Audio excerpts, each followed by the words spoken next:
Good evening, ladies and gentlemen, and welcome back to GameTimePA.com for another and our season-ending final wrestling match. This is Tom Hunt again with my partner Brian Polishuk. Brian, how we doing? Great. Recovered from last night yet? I've just gotten over it, yeah. And now we get to go from, I believe they say from the fire into the frying pan, or frying pan into the fire. We go from the Division I pseudo championship between Southwest and Spring Grove, won by the Rockets. We've traveled all the way out to the Nevler reaches of Adams County to Biglerville High School, where we will see the Division III title decided between Bermudian, who we saw already with Dallastown, and Biglerville with one of my favorite nicknames of all time, the Canners. Now, first time here, right? First time out to Biglerville. You gotta like this kind of gym. Doesn't it kind of feel like you're back into the 50s or 60s, don't you? Old gym. I've always liked wrestling the old gym. The bleachers come right out to the mat. You get pushed out off the mat and you're in the stands. And there's not much room here, that's for sure, folks. So what we basically have here is we've got Bermudian Spring comes in 16-1, 5-0 in the division. And we saw a pretty balanced lineup down at Dallastown. They definitely have a couple standout kids in Austin Clayball, Noah Fleshman, and Brady Lineball. So they have them kind of throughout the lineup there. They have a lighter weight, slightly heavier, and then, of course, they're big guys. So points all over. They're balanced the whole way throughout, and they benefit from having a large team overall where they can move their kids around, and it also gives them depth in the practice room, which helps them produce some of this talent.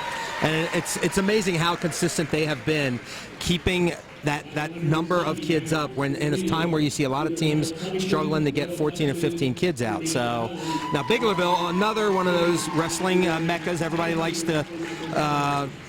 wrestling around here. They come in at 13-5, 5-0 also in the division. And now their losses, Bermudian's one loss is to Northern Lebanon, who is the number 2 team right now in Double-A behind Boiling Springs, who always seems to be number 1. So their losses to a legitimate team. But if you look at Biglerville's losses, they have losses to Mifflin County and Downingtown East, 2 AAA teams. Southwestern, who we saw last night, Redland, and Saucon Valley, which is one of the top division or Double-A teams in the state, coming out of District 11. So you're talking some good quality teams here that both of these teams have wrestled. Both schools wrestled quality opponents all throughout the year, which prepares them for a match like this with everything on the line going into the postseason. And the fans have definitely come out there. I see a little bit more of the stands than I thought. Maybe I know the last time I was here was probably 2 or 3 years ago, and I tell you, I could barely find a spot. So, but again, you don't need the packed house like we had last night in such a small gym. So it's definitely loud enough right now already. And we're going to take a stop here for the national anthem and come right back to you.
So we got the Eagles and we got the Canners. We're got our captains out. We're going to be looking for the coin flip here. Tonight's official, Bryant Meckley, one of our best. Always good to see Bryant. We were talking about that earlier.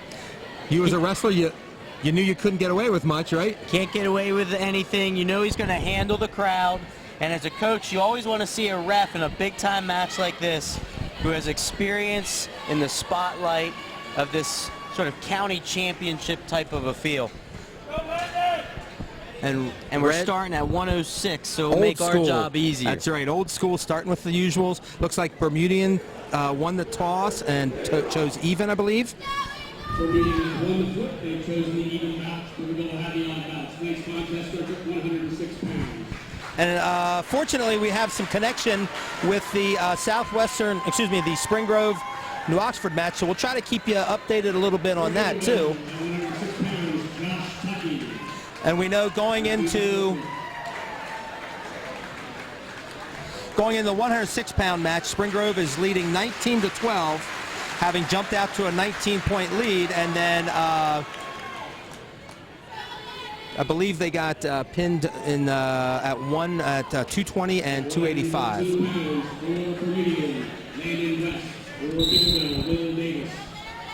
So we have West for Bermudian and Davis for Biglerville. Biglerville picked up 6 points at 106 with a forfeit, giving them a 6-0 lead going into the first bout of the evening.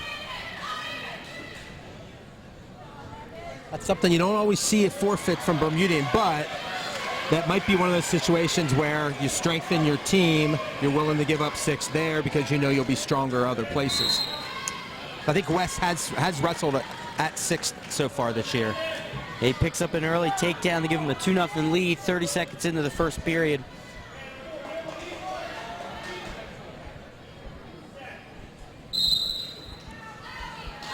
West looking for a cradle.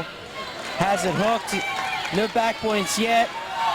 Here he needs to get hip to hip. And hip to hip, that's when they say you tell the guy to bump him. Is that kind of what you're looking at? Bump him off of his base. You want to make sure everything is set here. Now he's got his head. I'm not sure if he has an arm in there or not. Which I was going to say, you have to have the arm in there for the headlock. It doesn't now look he doesn't like... have it locked is the key. So using just the one arm, you can do it without... Yep, so he doesn't have it actually locked, just one arm. Therefore, it's completely legal, and he gets his 3 back points to go up 5-0. Now, is that one of those things where if he just touches the hand like you do on a full Nelson, that would be an automatic call? Yeah, as soon as he touches, then he puts himself in the danger of getting called. So there he went to the cheap tilt, or the 2-on-1 tilt, to get another 2 points. So West is out 7-0. Now he's got a bar looking for another tilt coming back. I remember one of the first when Bermudian first came into the league. I remember them being a big, huge, like they really brought a lot of tilts and looking for the back points in that way. They brought those to the league, and there were other teams doing it, but that was kind of like one of their signature things. And they obviously have continued to do that. And now everybody does. Now everybody's doing it. That's right. So we got 15 seconds left of the first period. West is up 7-0 off the restart at the 113-pound bout. And again, he drives right over that arm looking for a 2-on-1. He's attacking wrist now the other side.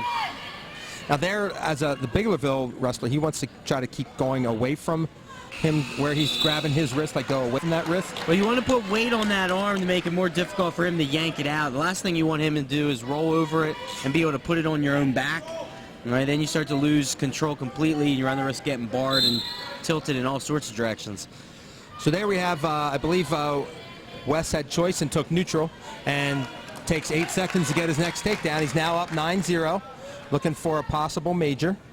He has good movement on his feet. He's tapping at the head, making the guy reach up, and then he's going right underneath of the arms with a quick single. Now he goes right back to work on top. Now, giving up the 6 like that, you figure he's probably that Coach McCollum's looking for bonus points from this match, try to get a few of those back, since West would be your normal 6-pounder. He looks pretty solid, even though he's up a weight class. So we got 124 left with Davis trailing 9-0, and he's going to give him the optional. All right, West lets him up. One of those things is he's got a major locked up. He's been tilting him, but hasn't really gotten close to a pin. So now you got the major. Now you're starting to look tech fall. And can I get a 5-pointer for the team? Which he does get the takedown, and now he's in deep at the side of the mat. Davis is fighting his belly down, and he's going to lose it. he is going to get 2. Now, in that situation, it was basically West just couldn't quite get what they like get his weight more chest to chest, right? Chest to chest, settling back in. 13-1 lead with 56.7 seconds left.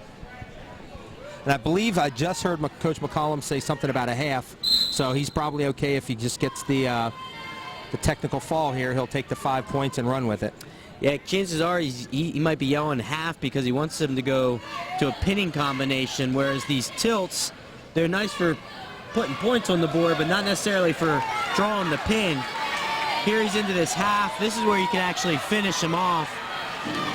He steps over. If he lifts the head up, that would push the shoulders down. We can see just a little space from our angle here. Here he needs to sink back. Sometimes when you're up on top like that, it's hard to finish the guy off. And there's 19 seconds left. He gets the 3, and that'll be a tech fall for Landon West from Bermudian. 16-1 with 14.6 seconds left in the second. So that would make it a 3 minute and what they go down to 3 minute and 46-second tech fall. And now it's 6-5 Biglerville.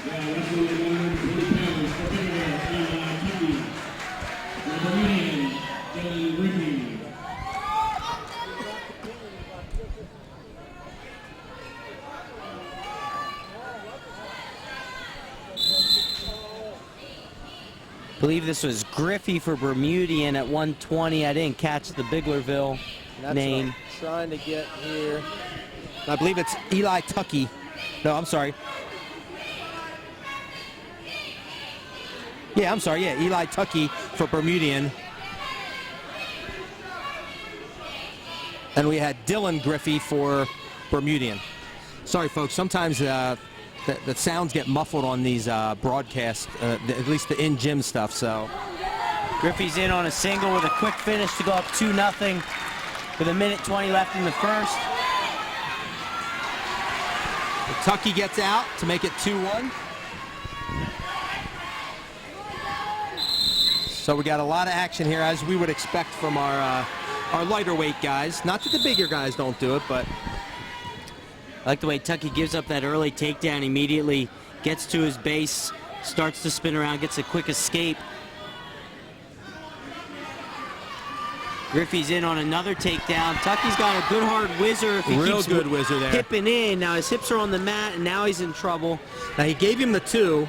He gave him the 2 because of where he hooked the leg. Is that why that is? As soon as he hooks that back leg, he's got that ankle hooked. So that's when you're going to see the 2 given. And the whizzer then doesn't really mean much. So there you see Tuckey releases it, making sure he doesn't give up any back points. So we're just about 30 seconds left in the first period.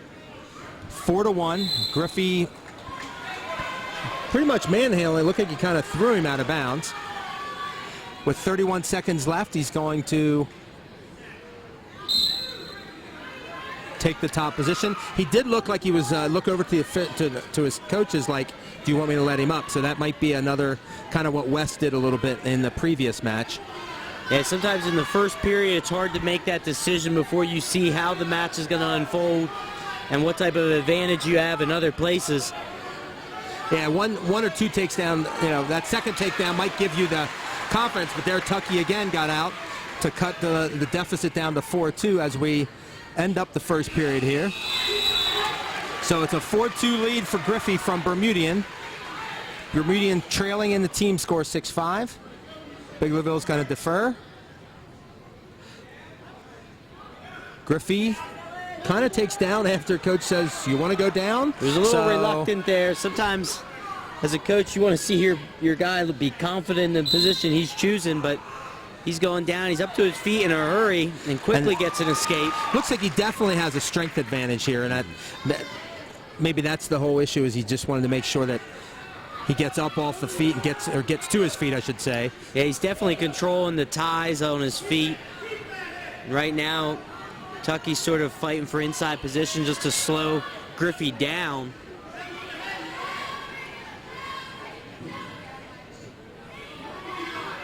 Now looking for the old hand fighting, getting that wrist control and that hand control.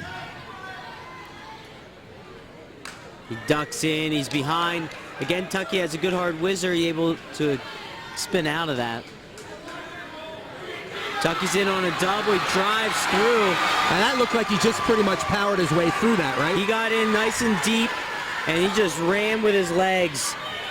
The old football tackle. That's exactly what I was thinking. It looked more like a tackle than it did a takedown, but it got him the 2 points to cut his deficit down to 5-4 with under a minute left.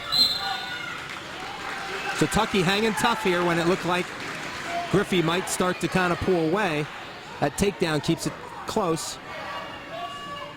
Yeah, he was fighting back, got that escape at the end of the first period with about 4 seconds left, and then gets a takedown here.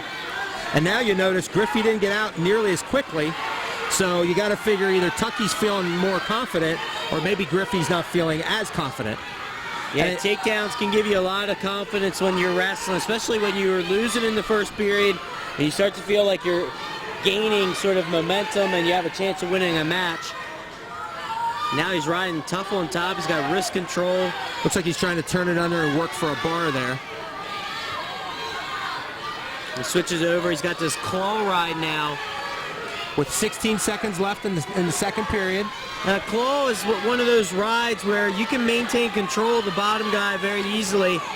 Harder to score out of the position without shifting off to something else. Is that then the danger of possibly getting the stall call, which there we get it with 1.5 seconds left. Yeah. So that shows you that Bryant's not looking at the clock. He's focusing on what's happening on the mat. So it doesn't matter when it's called. He called it, just happened to be with 1.5 seconds.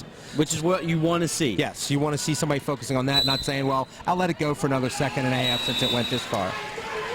Yeah, the claw ride, a lot of guys, they throw it in, but you throw it in from immediately behind the guy, and you're riding parallel, which is exactly what the ref's looking for. Yep.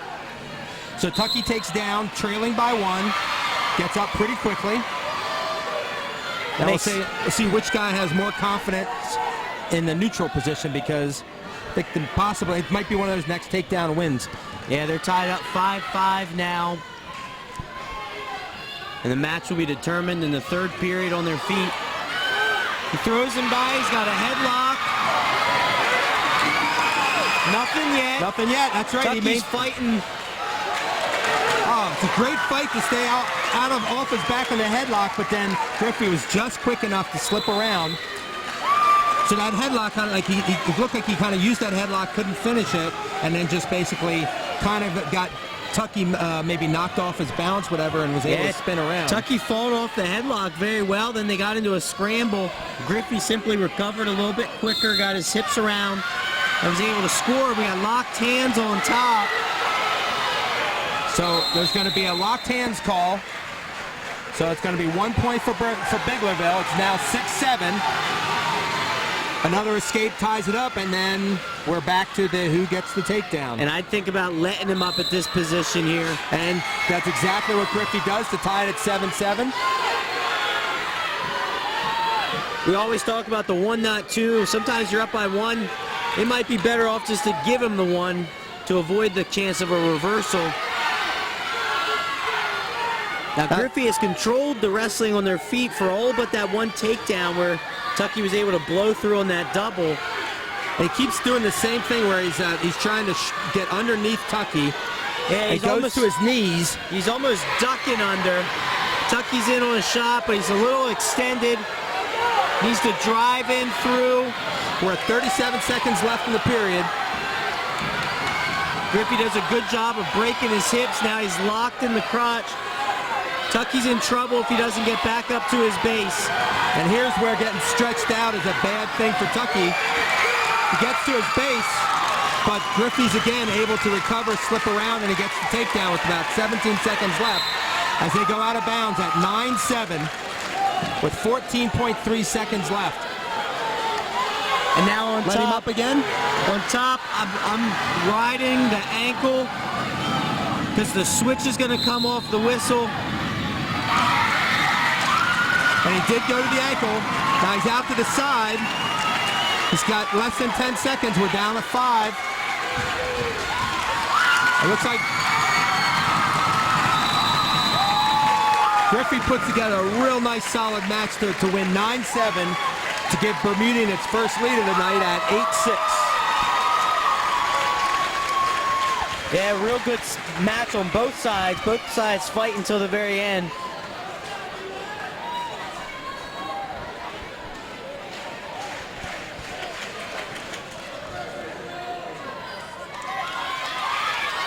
Now wrestling 126 pounds for Bermudian, Austin Clayball for Biglerville, Mitchell Thomas. So we have Clayball out for Bermudian. He was one of the returning state qualifiers. And I believe we have Thomas out for Biglerville. So you would think Clayball would have an advantage here. Not sure, and I'll be honest, don't remember watching Thomas wrestle at all. But when you bring that kind of experience back as a junior, because he qualified as a sophomore, you know, you expect big things out of a kid like that. Yeah, he goes immediately into that Russian. Didn't have head position, which is why he couldn't get to that leg. He's staying down on his knee. Thomas lowers his level. Clayball seems to want to attack out of that new knee position that we're seeing more and more on their feet. I get that. Drives me crazy going that one knee stuff. Now he's in on a nice single. He's trying to come out the back door. Thomas has to be careful of getting stacked up. Gets a takedown with 1:10 left in the match. Give him a 2-0 lead. That Leg is comes Mitchell in. Thomas. I want to make sure I had a first name there. Mitchell Thomas. Legs in on top. Had a cradle locked for a second. Thomas able to break it. He's still riding. Now Clayball's hips are starting to get a little low.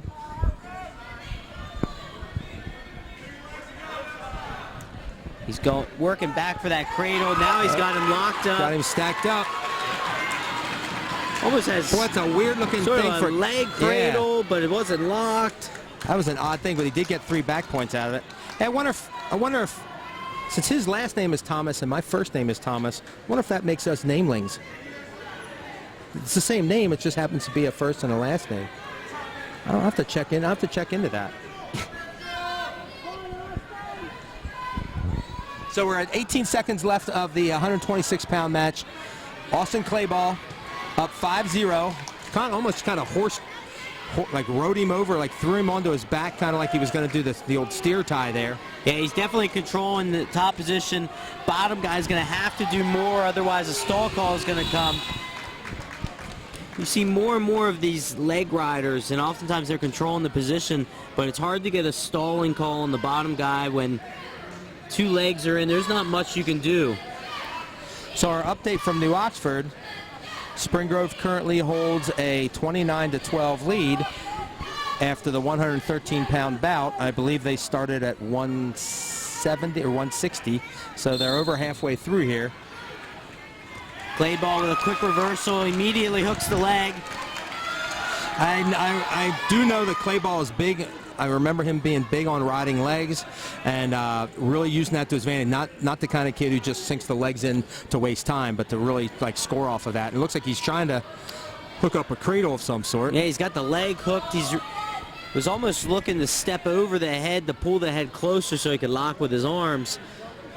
Now he's just lifting over lifting the cradle without actually locking his hands. And he got 2 points out of that. It was a quick 2, but as long as you're consistent, that's all you can ask for.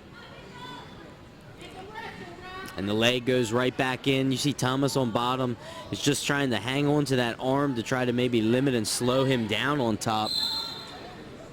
Clayball's got a 9-0 lead already. And he does get the stalemate out of that.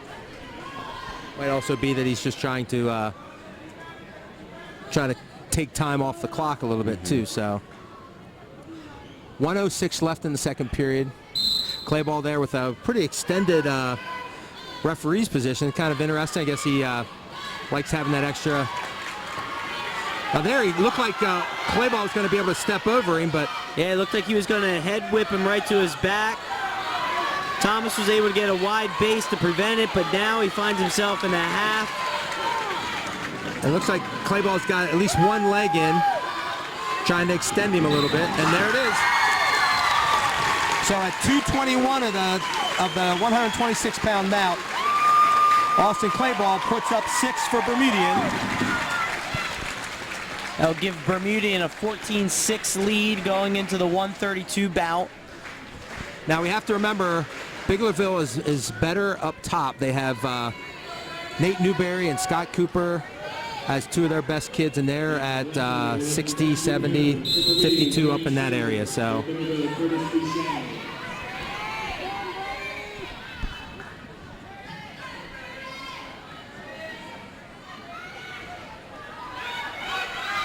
So we have Curtis Fucci out for Biglerville.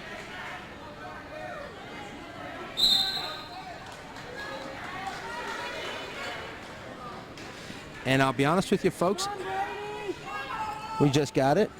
That'd be Brady Sanders for Bermudian. Brady Sanders. For whatever reason, I Fucci almost and thought Sanders. they said Bernie Sanders, and I was now that would have been I'm namelings. feeling the burn right now. I am feeling the burn. Yeah, that would definitely be namelings there. Sanders gets an escape. Minute 20 left in the first period. So it definitely looks like Fucci's comfortable here, and there he goes. Gets another takedown.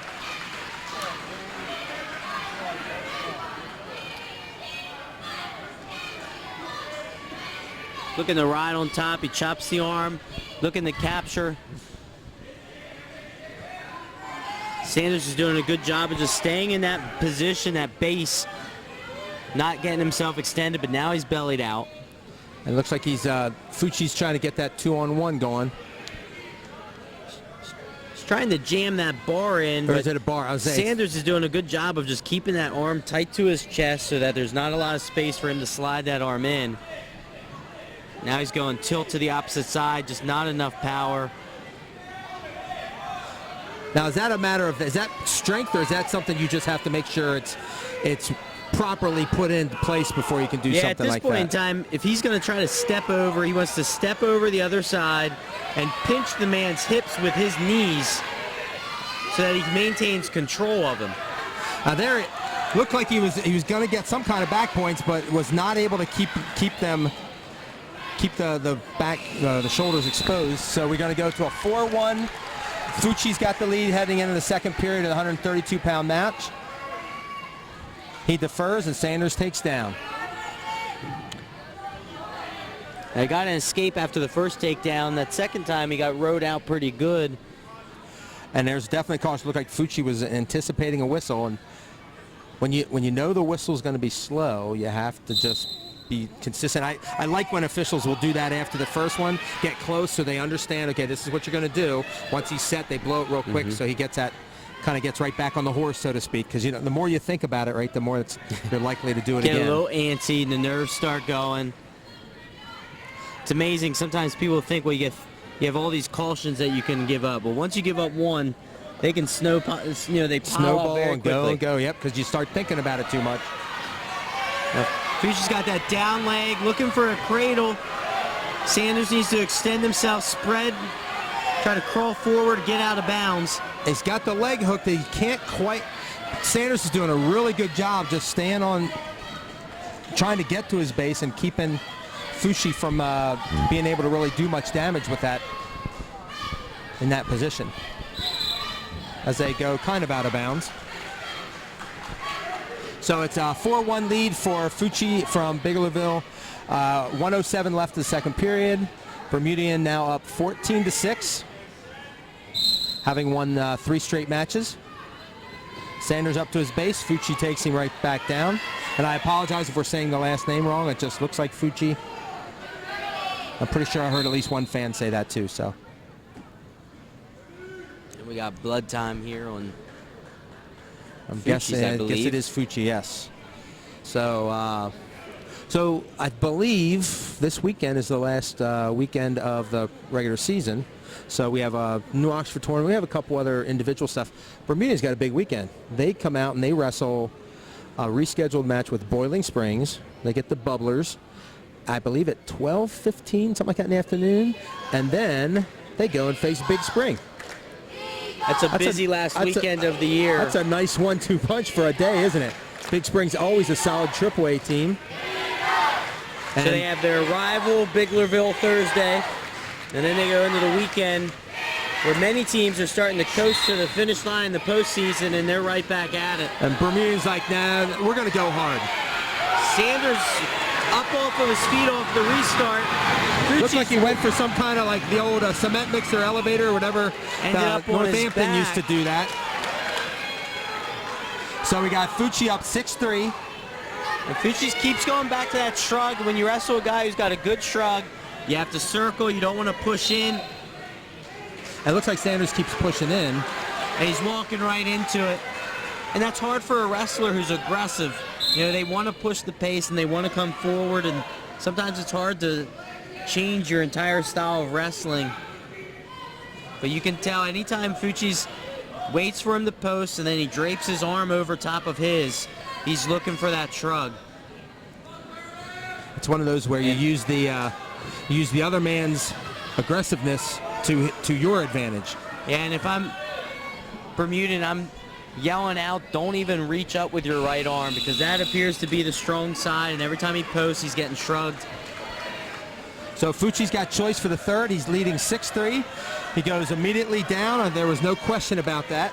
So he must feel pretty good from this position.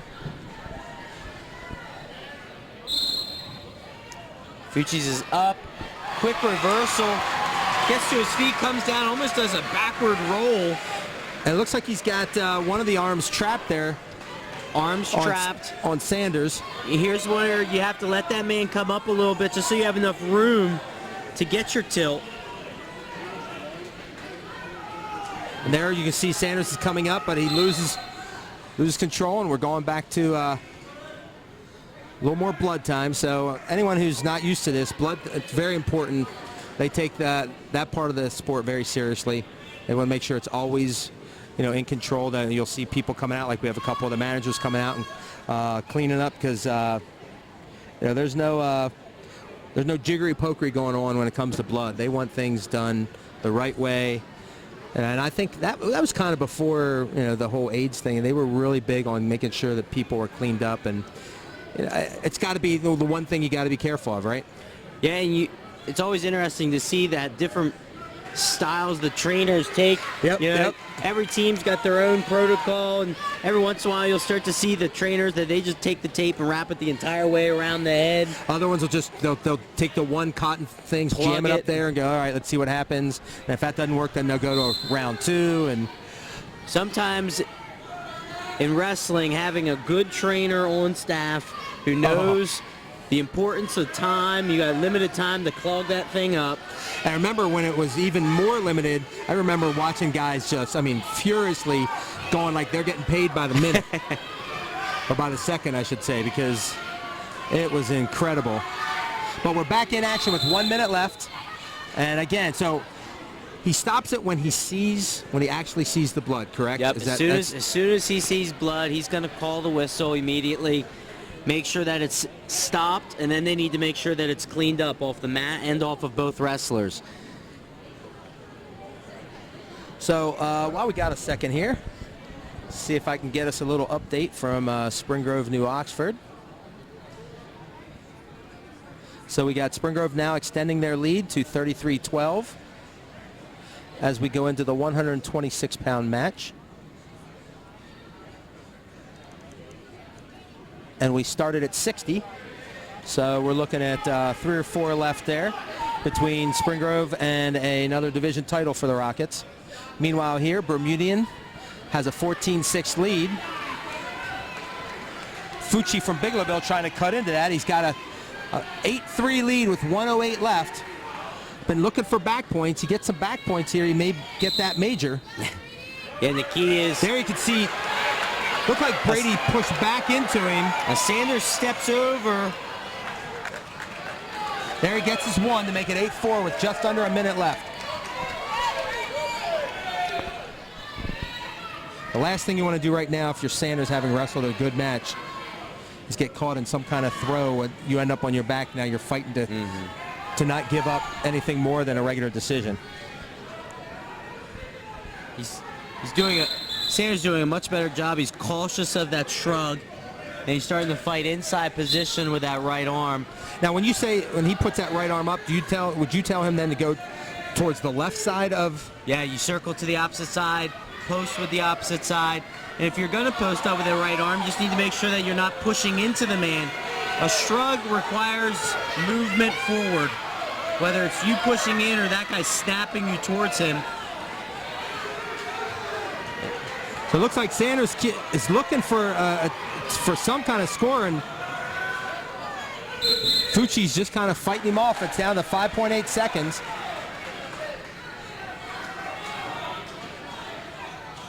All he has to do is circle. I think quick little warning from Mr. Meckley just to make sure that they're keeping it. You want to be physical, but you don't want it to be any type of fighting. So yeah, there's a fine line between snapping the head and smacking the head. And there Fucci gets a regular decision, as Biglerville has now cut the lead to 14-9.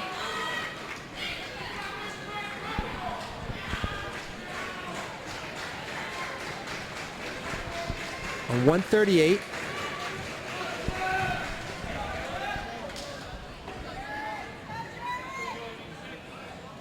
Now wrestling at 138 pounds for Bermudian, Jared Miller. For Biglerville, Seth Getz.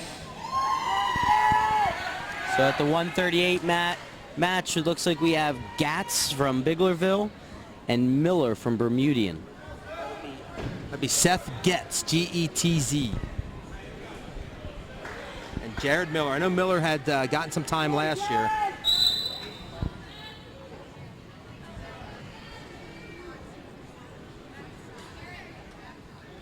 Miller and Getz out at 138. Biglerville trailing the Eagles 14-9. 5 bouts into this, basically a Division III championship match. I kind of have to say, I like the fact that the YIA recognizes that these two teams are probably going to be the top teams every year. Yeah, every once in a while an Eastern will get in there at Hanover, but keeping the rivalry match that just happens to be what would be a championship match as the last match of the year, I think is the way to go. And it builds the rivalry. I mean, it doesn't just keep it going. It adds a little bit to it. These teams know every year they're going to face each other in the last week.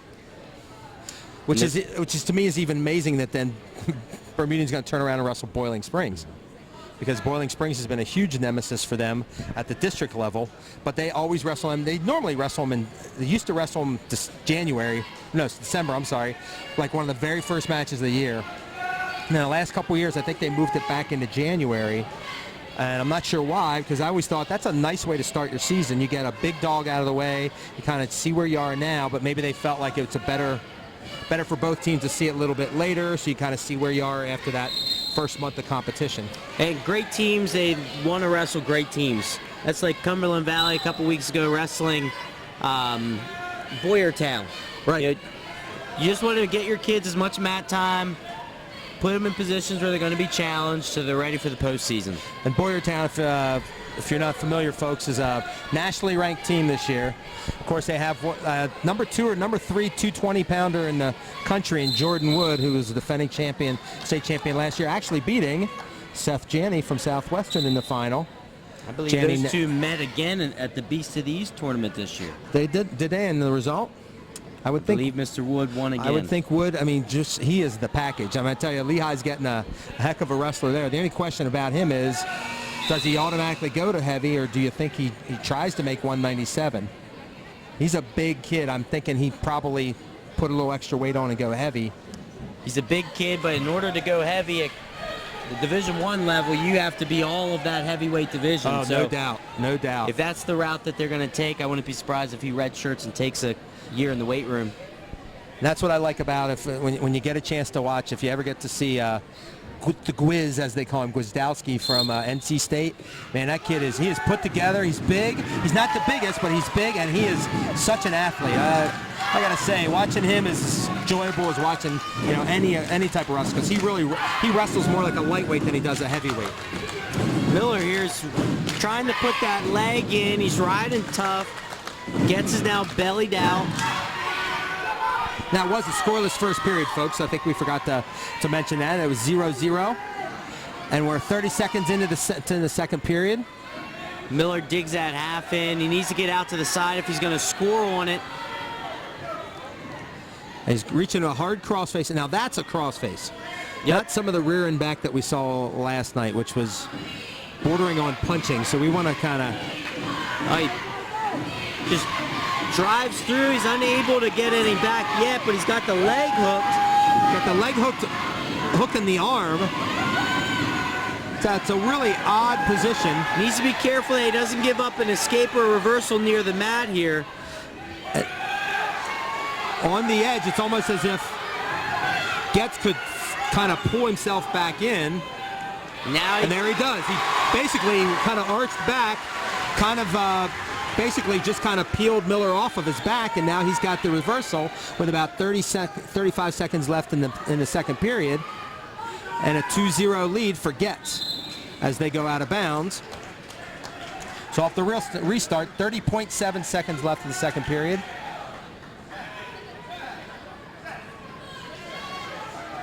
Looked like Miller was helping out a little bit on the cleaning job there.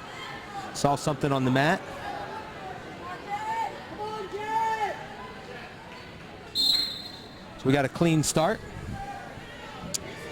Getz is in trouble here. He's got his leg hooked. Looks like Miller really likes, as he tried that a little bit earlier on the edge there once he got the reversal, that he likes to reach back and kind of like step over with those legs. He's waiting for the top guy to get in bad position, and Getz let his hip sag, got his leg trapped, and Miller just hopped over. And now he's going, looking for back points. Almost like he doesn't have it quite It's not locked, tight enough. Tight enough to really maintain. So he's able to turn him, but not turn him and keep him there for the points. Has the right hold, just doesn't have the hold tight enough before he gets to that position to finish. Miller's choice in the third. 2-2 tie between Miller from Bermudian and Getz from Biglerville. Getz will be on top. And he's going to give him the easy one. So he must feel more comfortable in the neutral position versus possibly giving up another reversal and being down the Miller 2 points instead of 1. Yeah, he now has an entire period to set up one good shot. No need to rush in this situation. One shot will win it for both guys. Now, when you talk about setting up, did you ever try to set something, like do something in the first period knowing that maybe second or third period you could come back to that to set something up? I mean, did you kind of think it out in that regard when you're thinking offensively takedowns? Yeah, I mean, on your feet, almost every takedown you have, you should have a counter or a connected shot to the other side.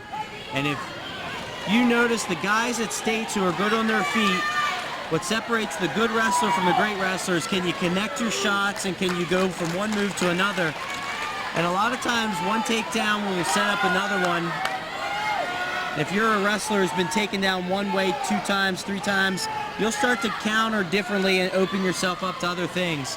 So there we had a reversal, a takedown by Miller, as he's now extended his lead to 5-2 with under a minute left of the 138-pound match. He's been somewhat successful getting Getz to his back, but just not enough to score any points. And again, he's reaching his cross face and he's controlling that far arm. But he needs to be careful. He's getting very close to riding parallel up on top. As we're under 30 seconds in the third period. So it looks like Miller's going to probably, barring some catastrophe here, it looks like Getz is being controlled in a pretty solid manner. And for Getz, he needs to get his arms free. He's getting his wrist trapped, which is making it hard for him to get back up to his base. And when you're bellied out in the bottom position, there's not much you can do. And Miller is going to come through with a 5-2 decision at the 138-pound match. That's going to give Bermudian a 17-9 lead in the dual match going into the 145 bout.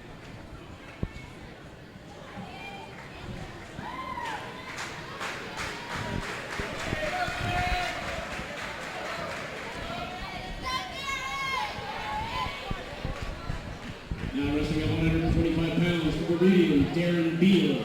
For Biglerville, Dave May.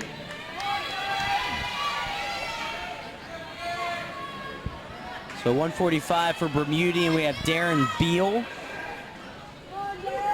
And Gabe May for Biglerville. Gabe May. Mays in on this front headlock. He's snapping him. Gets behind. Now he needs to return him to the mat. There's his 2. Very good lift and finish off of that initial takedown. Beal's back to his base. Mays looking to control hands and break him down. And there he tried to roll, and May just followed right through. But the roll was enough to be able to get his leg, get control of a leg. Now he's trying to lift. Here's where one of those positions where you want to make sure if you have an opportunity to get your escape, And there you can see Mays extending his leg, so what looked like a decent position for Beal is still not great. And it looks like, does he have a cradle? He has a cradle locked. It's going to be very, very hard for him to finish from that position. That was more or less maybe just a defensive hold it until I can get back around, and he's able to do that. So under 40 seconds left in the first period.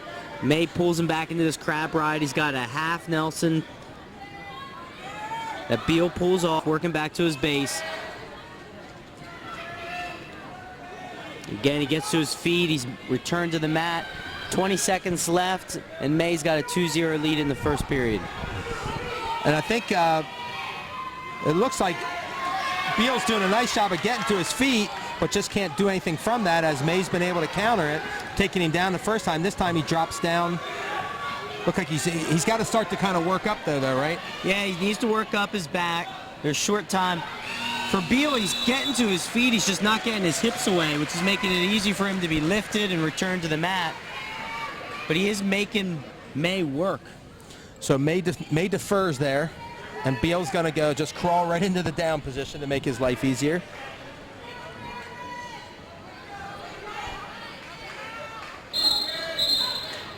We have a caution on bottom.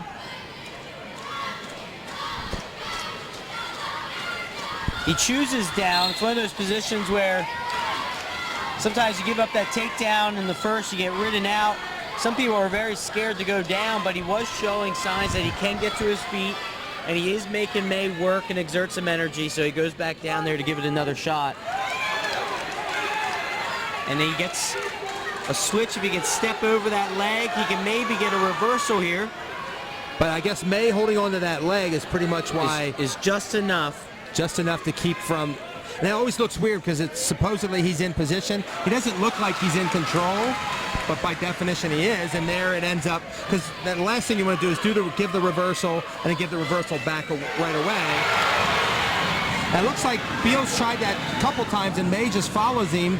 Yeah, he's gone to that Granby roll a couple times. That time, it looked like May had a half Nelson dug in. Beal went for the roll, and because the half was already dug in, he almost got planted right on his back. But it wasn't deep enough to really maintain the control, and Beal was able to kind of slide out of it. It looks like he's going to end up getting... And again, here's where you have to push away and get your one. And he does get his one with 49.2 seconds left in the second period. May from Biglerville with a 2-1 lead.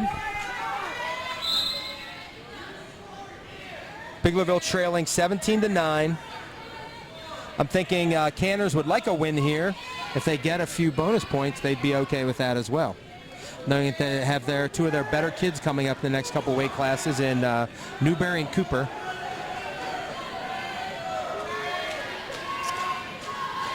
Beal's caught in a front headlock here. May drops down to a single, looking to finish. Beal looks like he's almost going for a cement mixer, but he lets go. It looked like just by blocking, keeping his leg inside Mays, he was able to block him from being able to finish that position. Yeah, anytime your leg on that single gets lifted up off the mat, keeping it inside the opponent's leg gives you a little bit more bounce. Also blocks the guy from his movement. As we approach under 10 seconds now. Beal's in on a double. And it's a quick finish. Got a half, and we got back points coming. He's only got, and there's the time. And Beal ends up with a 4-point move in the last 15 seconds to go from down 2-1 to up 5-2. So now May has to fight his way back He's going to start in down position, so that should be at least one place he can score. But again, we talked about that last night. Wrestling to the end of the mat, edge of the mat until the end of the time. It's huge, and we see a match that May had sort of controlled up until that point, Yes, and he just had. like that, Beal gets an escape, then a takedown, then back, and he's up 5-2 now in the third period. And he looks pretty comfortable in that top position, too. May, on the other hand, can't wait around. He's going to have to score. Yeah, So- you're looking to get an escape and a takedown to tie this match. Fortunately, Beal's got legs dug in. He's riding tight on top. Unfortunately, he's riding parallel. Not doing much with the upper body. I was getting ready to say it looks like a stall call could be coming soon unless he starts now. It looks like he's maybe a power hand. We couldn't really see because they're facing away from us. Now they're in this crab. May gets the feet. May needs to come up, and he needs to be careful. He's up to his feet, doesn't want to get pushed out of bounds. But instead gets pushed basically down, back down to the mat. And now time's running off the Now clock. he's losing more time. He's under a minute here. Now you want to scoot out of bounds. And then the stalemate, because since nothing was going to happen there. So we're going to get a restart. 51.2 seconds left. Beal up 5-2 over May of Biglerville.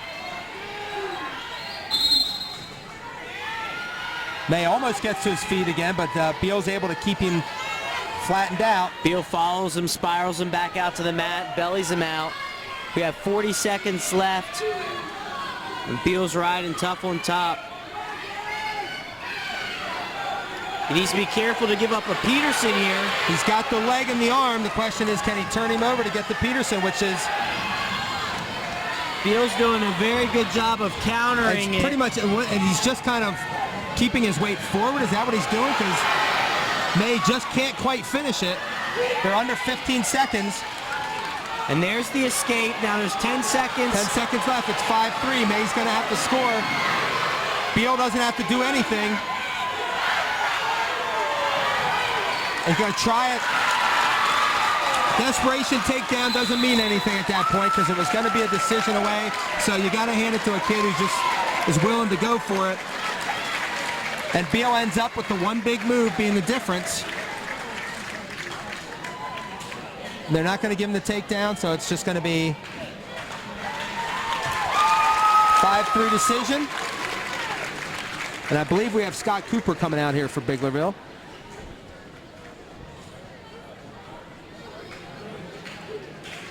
Trying to remember what he looks like.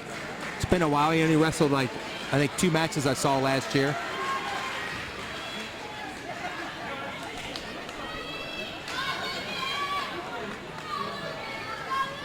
Now wrestling in there in these 2 rounds for Bermudian, Lucas Gladfelder.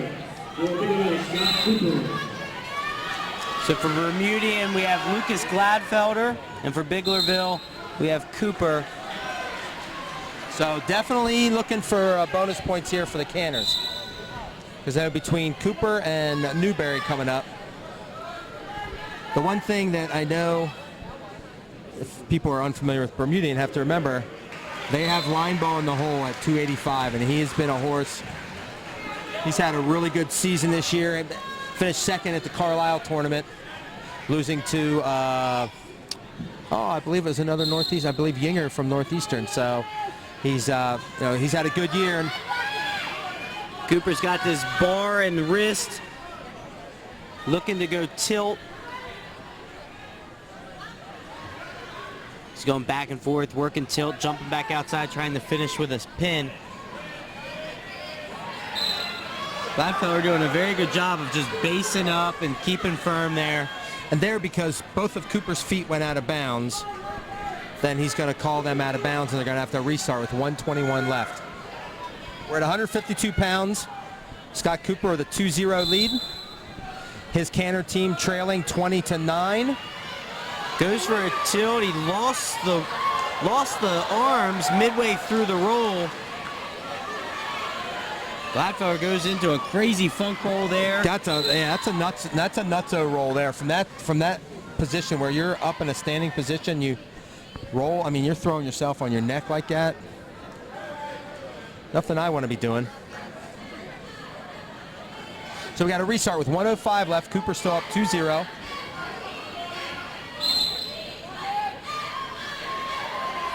Well, he picked up that leg and threw Just it around like it threw was it nothing. around.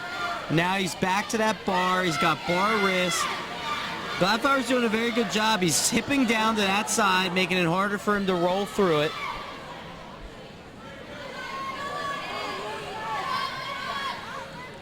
Goes back to that tilt. This time it's much tighter. He's got his back. Now, would you say this day and age with so many tilts can score points, but some kids will use them to wear kids down a little bit, keep them there for a long time, try to tire them out, so that the next time you use the tilt, it gets a little tighter, because now we see kids getting pinned in tilts, which you never used to see at all. Yeah, I would still say that it's very rare you should be getting pinned in a tilt. Sometimes you get hit in one and your arm's pinned so tight that you have a hard time defending your way out of it once you've been hit. But it's still a move that's not a pinning combination as much as it is a scoring situation. So we're at the end of the first period. Cooper up 5-0, and we have a final for Spring Grove, New Oxford. The Rockets do clinch an outright championship with a 47-24 decision over the Colonials. Congratulations to the Rockets. Back-to-back matches there. Now they get a couple days off, and I think they'll be going to the district team tournament next Tuesday, probably as a 6 or 7 seed, which means they're going to have to travel. Meanwhile here, Bermudian's definitely in. I think Biglerville, with a loss, could put themselves in jeopardy because they only take the top 8 for AA, and AAA takes the top 16. So, which is, if you look at the overall numbers, it's a significantly larger number of AAA schools than AA. So, you know, that's why the disparity there. Cooper's back to that bar. He's going back to that tilt, but again, he's loose, and his hips are starting to sag further and further away. And you can see right there, he releases it quick, scoots around, gets his points. Which was a smart decision because it was starting to lose complete control. Looked worse and worse for him. And again, he goes right back to that bar. And he's going again, and here again, he's going off to the side instead of driving forward. And he continuously loses control of the bar on the roll. Over anxious? Does you think that's what's causing it? I mean, because you would think a kid who likes to bar him up, obviously, here, is going to be pretty good at it. He just seems to be just pressing a little bit too much and doing it before he really has it in tight. I think Gladfeller's doing a good job on bottom, despite being down 10-0, of just staying long and at least making Cooper work for those tilts. And we're under 40 seconds in the second period. Cooper up 10-0.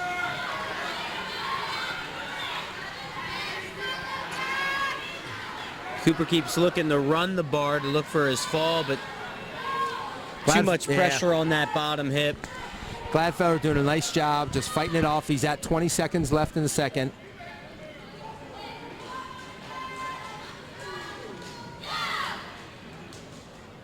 He's looking for a tilt. He's got 2 near fall holding. And with 3 seconds left, he gets his 2 near fall to go up 12-0 as the second period comes to an end. So looks like he's going to be okay with just the tech fall. I mean, you don't want to leave points on the table. The Gladfeller's going to take down. Well, if you're Biglerville, you're definitely looking for 6 here to close this gap. They're down 29. Cooper's one of their star wrestlers. You'll take the tech fall, but that 1 extra point sometimes can be the difference. That's right. Never know when that's going to come in handy. Now he stacks him up. This is tighter than any of the tilt attempts so far. If he can hit back over, he's lost control. He lost control, and you can see him kind of hit himself in the fist. He figured that was his last shot. And the 15-0 tech fall in 4 minutes and 20 seconds for Cooper, who obviously, he looked frustrated that he couldn't get that extra point.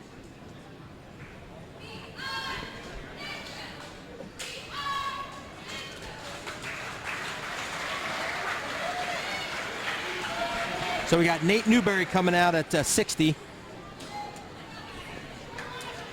Wrestling 160 pounds for Bermudian. Weston West. For Biglerville, Nate Newberry.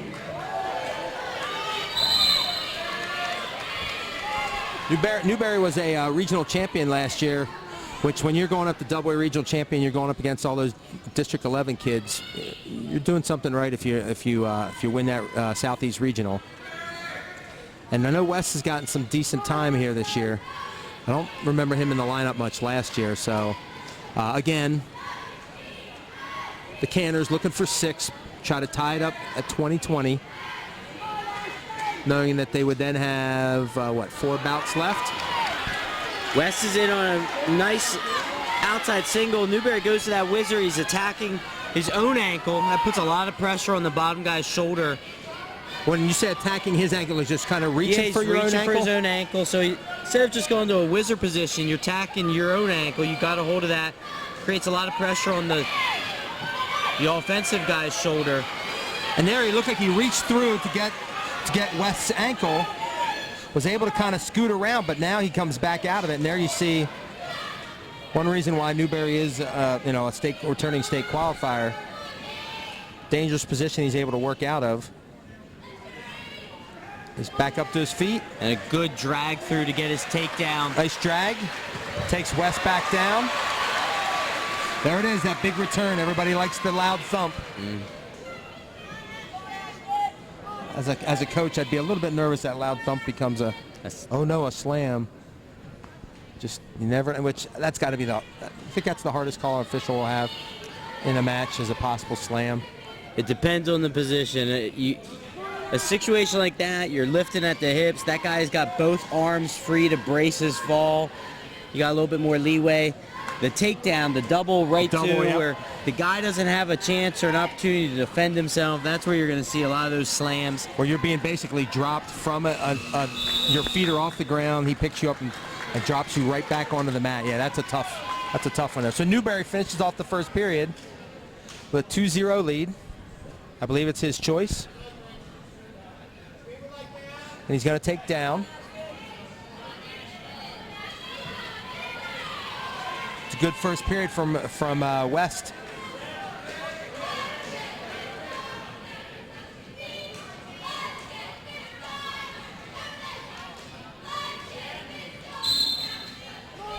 We got a good start here in the second period, a 160-pound match.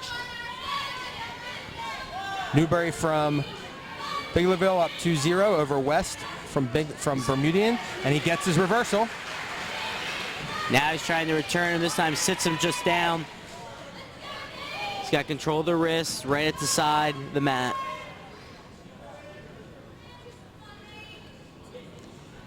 Here's where, as a coach, you want to see your guy on top, maybe just push him out of bounds so that you can get to the middle. That way when you get a turn, you can actually finish it. I was just getting ready to say, I mean, at this point, is it you look for the stalemate, or you just want to push out of bounds to kind of get a good a restart here? That's why I like our official today, Meckley. He is very good at stalemate in those situations, forcing them back into the middle and making them wrestle in the middle. Yep, he doesn't want people wasting time on the edge. He wants action, and of course, the best place for the action is in the middle of the mat. So, yeah, caution on top.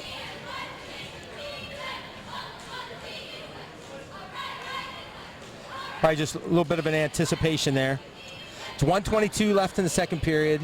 4-0 Nate Newberry in the lead over West from Bermudian, excuse me.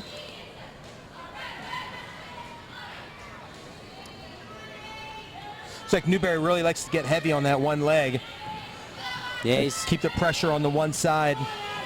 Almost looks like he's trying to scoop that ankle up with his own legs. But he's continuously working for that 2-on-1.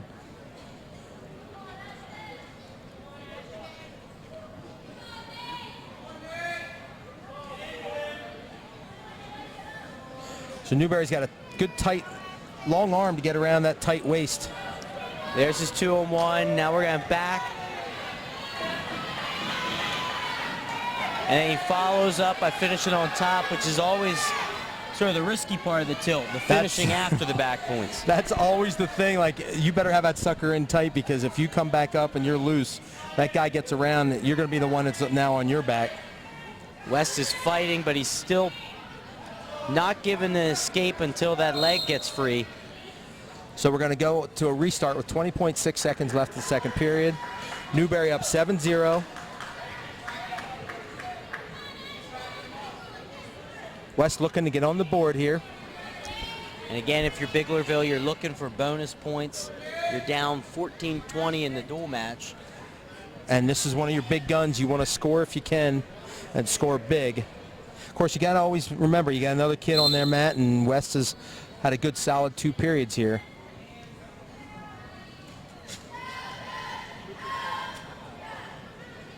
So just like last night, be interesting to see what would have happened had Biglerville won the toss. What kind of matchups would they have tried to get? Newberry rides him out here. He's got a 7-0 lead going into the third. Yeah, I'm thinking maybe Biglerville wins and they may try to get Newberry on Fleischman, who should be the next guy coming out for Bermudian. So that'd be state qualifier versus state qualifier, which gotta love those in a regular season match. State qualifiers going at it. West has choice. He chooses neutral in the third. He was in on that nice shot early in the period, which created that huge scramble. And there's the knee wrestling. I have to say, just not a fan of that. I think when you're trying to initiate more action in your sport and you have guys going to a knee like that, and I know there are guys that can score out of it, like, you know, if you remember the Peppelman brothers. Garrett always did a nice job out of that position. Very quick high crotch, immediate finish for Newberry. Gets his 2 at the edge of the mat. He's up 9-0 with 1:20 left in the third.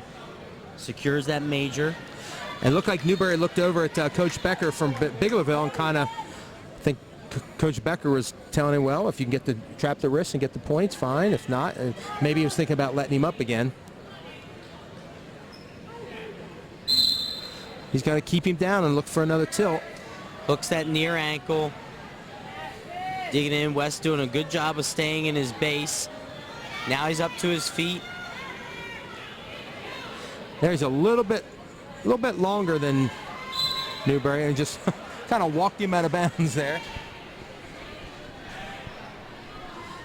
I'm going to say maybe Newberry needs a size bigger on the singlet. He keeps kind of pulling at it all the time. It seems to me like maybe just get a slightly bigger one. I don't know. He's just been hitting the weights very heavy from the beginning of the year. That very well could be, because I believe he qualified at 45, and he's been wrestling 70 and 60 this year. So there's definitely been some weightlifting going on there. So we're at 45 seconds left of the third period, 160-pound match. Nate Newberry, 9-0 lead, looking to solidify that major or maybe turn it into something bigger. He's got a bar. Now he's going for the wrist on the other side. Wes is just spacing out, trying to make himself as wide as possible on the mat. It's like Newberry has a bar, still locked in. Just not able to turn him. And Bermudian altogether have been very, very tough on bottom as far as not giving up those turns. Like, they've gotten into the position sometimes, but not really found themselves giving up the back points. So we're at 4 seconds left.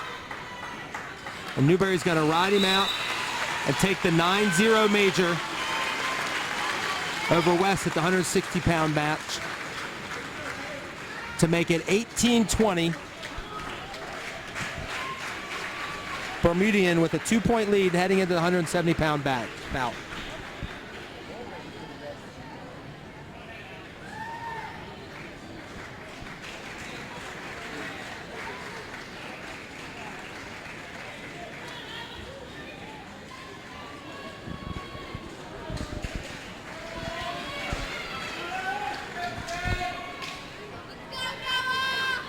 So this is going to be Noah Fleischman for Bermudian.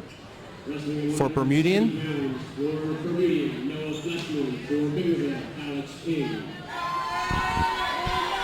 Alex, sounded like he said Payne. Hang on a second here, folks. Alex King, Alex King. So Fleischman versus King at the 170 pound. King. Both would be good wrestling names. That's for sure.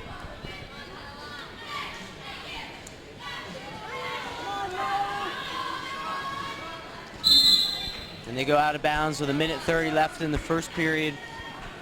Fleshman for Bermudian, King for Biglerville. Bermudian's got a 20-18 lead in the duel. And we got no fiddle faddle going around in here, folks. We're looking at a nice, competitive high school match. I mean, if this was the last regular season match, it'd be a great way to finish it off. It is for us, I know. Bermudian, of course, has a few more left on their schedule. And then districts, I got to say, team districts. Did you get a chance to compete in that? Yeah, we competed a couple times when I was wrestling through. That came right around, like right before you, I think like right around the time you were wrestling, it came into play, which I think it's been one of the best things Pennsylvania's done for wrestling in a long time. It adds more of the team factor, and a lot of people looked at wrestling for years as this individual sport, and the team was secondary. Team was secondary, and regular season was all right, but boy, once the regular season was over, it was all about the individual stuff, and now you got a team thing you can win at the end, and really, really enjoyed the team tournaments.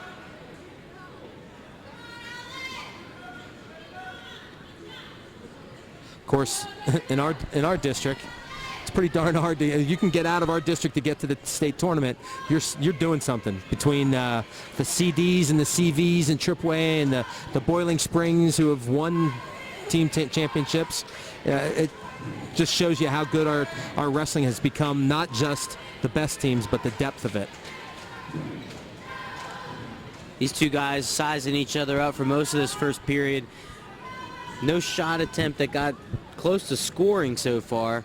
And the first period is going to come to a close 0-0 in the 170 bout. Fleshman a little thicker, King a little bit of a slight height advantage, I think.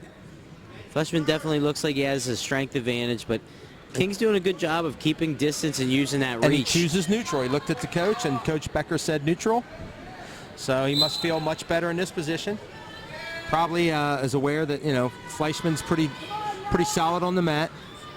As we've said, all the Bermudian kids have been solid on the mat.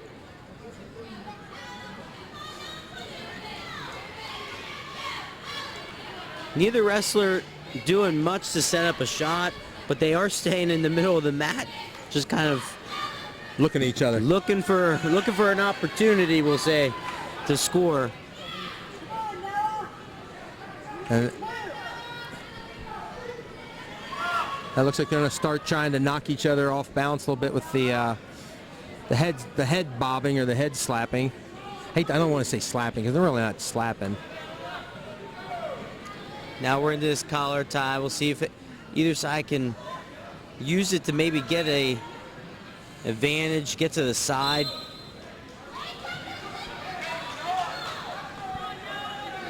Key on your feet is you got to control hands, you got to win the collar tie, but the big thing is getting angles on your shots. And right now, both these guys, they're going forehead to forehead, and it's hard to score. Staying straight on to when each you're other, straight right? on. Yep. You're shooting right into the guy's position. He can sprawl, he can cross face rather easily. That's why you'll see a lot of coaches saying side to side, move, and then level, change your level, Changing levels, side to side. Here you're looking for a nice elbow pass by Fleshman at the edge of the mat.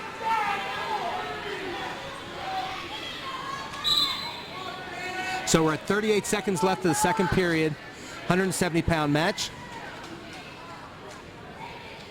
Fleshman and King in a scoreless tie. Fleshman will have the choice. My guess is he's probably going to go down looking for that, get that first point. Especially score 0-0, you have to go down. You need 1 point. At this point, wins the match. From the looks of it, they're going to be okay with a one point decision. Of course, you never know. That third period, all of a sudden, things open up. And King's trying to dig in here on a underhook. And there, I think, it looked like King almost got caught clock watching there for a second. He kind of did a little bit of a side look, and that's when Fleshman attacked him. And now we go to the third period. Fleshman goes to the bottom position immediately. You have to see what King can do on the mat. Fleshman's immediately up to his feet, breaks away, gets that much-needed 1 point. And now the match will be settled on their feet. It looked like Fleshman was starting to open up on his feet at the end of the second period, got in on that takedown at the edge of the mat. King continues to dig in for that underhook, but needs to get out to the side. That's where you can really use your length advantage. And that's what I was going to say. He's got that length advantage, but because he's not moving, he's not kind of getting, like you talked about, the angle. It's pretty much all he's doing is he's using it in a defensive. And right now, defense doesn't help you because you're going to lose 1-0. That's one of the great things I always liked about watching David Taylor. Not an overly strong guy, but he used his reach to set up angles, and he was always able to get himself in good position. Now we see a double stalling, speeds the tempo up. And Fleshman gets the takedown off of a bad King shot. He's now up 3-0. And I was just thinking when he put that double stalling up, he looked like he was calling a field goal good or something, the way he did it. But neither guy was doing much. So King does get the escape with 46 seconds left. He's trailing by 2. He needs 1 takedown to tie. Hasn't really been in on any to look dangerous enough to score there, but you never know what he has in his bag. So yeah, Fleshman just seems like he's got a little bit of a strength advantage, and he's digging in on this underhook, which is blocking King off. With 30 seconds left, he's definitely going to have to pick up the pace, set up one good shot. And he really can't, you can't wait too much. He's down to 15 seconds. Biglerville crowd is imploring him to take a shot. Fleshman's in on that same high crotch. And now King got a little bit feisty there because he came down on the wood, which that is the one bad thing about the mat. And I really don't think Fleshman tried anything intentional. It's just you run out of time, or excuse me, you run out of space.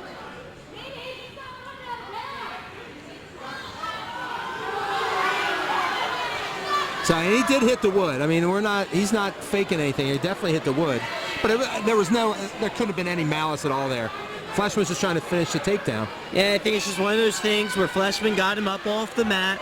Momentum is taking him. You know, it's hard to sometimes stop when you're in a position like that. And it's his responsibility to take him back down on the mat I think properly. It's a good call to give 1 point to Biglerville.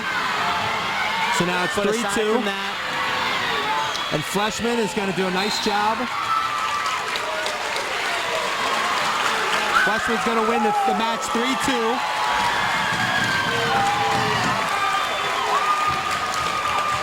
Making it 23-8 for Bermudian.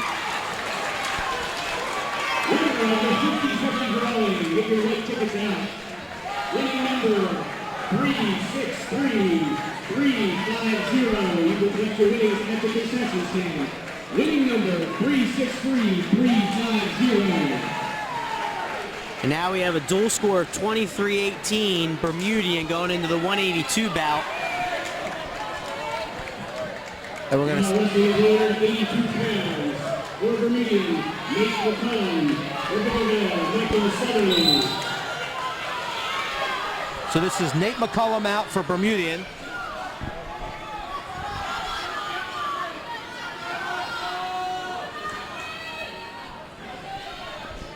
And Michael Southerly for Biglerville. And I believe there's another Southerly. I wonder if they're brothers. There's a Josh Southerly also on the roster here. So we got Southerly and Covington. Oh, I'm sorry, McCollum. Nate McCollum and Southerly. Both guys fighting hand control, battling for position on their feet with a minute left in the first period. And for Biglerville, knowing what Bermudian has coming up, you look at a match like this and you think, this is a must-win. Definitely a must-win. And there he goes. Southerly goes for that funk roll. Off of a good shot by McCollum. Now he's coming out the back door. Needs to secure it right at the edge of the mat. That's a nice move. That's something you would have never seen 15 years ago, but now it seems like you have to train it because you know it's coming. So you got to be able to counter it as well as execute it. And even nowadays, you don't see a lot of that 182 bout. Right. But he slid off immediately after he felt the shot coming. He locked the ankle, he rolled, got his hips up, and he scored. Now he's got an arm bar locked up. He's got a wrist. And he's got him exposed. He's holding two. Didn't look like he had enough strength to maintain it. So he does get his two, so he's up 4-0 with under 10 seconds in the first period of the 170-pound match.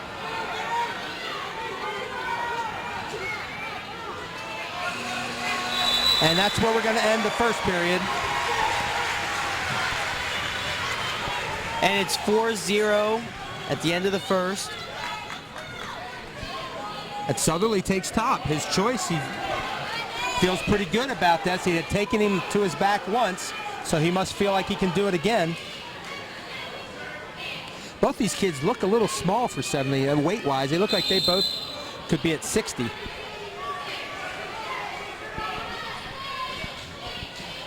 So a caution on red, I believe. Bermudian.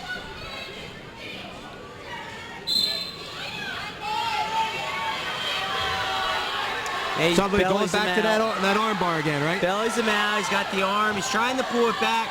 If you look, McCollum's was doing a good job of keeping his palm on the mat and pressuring back into that bar.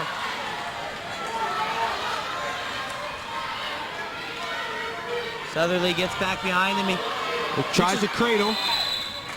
Does a good job of getting back behind him and pushing him out of bounds without giving up that escape. So it's 4-0. Southerly currently in the lead. 1:34 left of the second.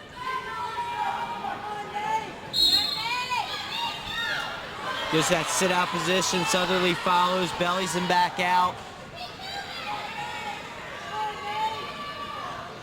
And here's one of those where when you choose top, riding him out's just not good enough. You got to score, right? Because you know he has choice. And if he hasn't been turned again, he may say, all right, I can go down again. He's got that bar now. He's got bar wrist. This is where we were at the beginning of the match. Now he's got to look at the out of bounds. He's got his back exposed. So he's going to get back points. The question is he going to be able to get the shoulders flat enough? And it looks right now that there's no way. No way Southerly's going to get enough pressure on him there. Gets his three wisely, then pushes him out of bounds. 46 seconds left. So McCollum, smart, able to keep that one shoulder up. Even though it's got to be tough for him. He knows it's coming, yet he doesn't have the strength to go with Southerly, and Southerly ends up getting what he wants, gets three, only three, making it 7-0 with 46 seconds left. My guess would be if he gets turned again and we go to a third period, McCollum take neutral. I would. Because you don't want to be on the mat again. You don't want to take a chance on him being good off the bottom. He's bellied out again. Southerly's continuously working up top.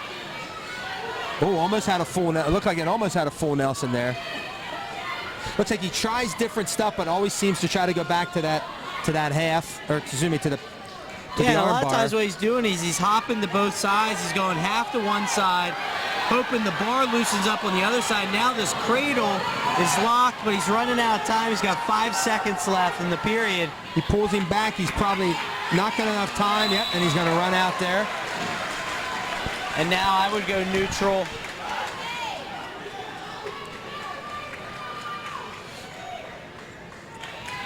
Yep.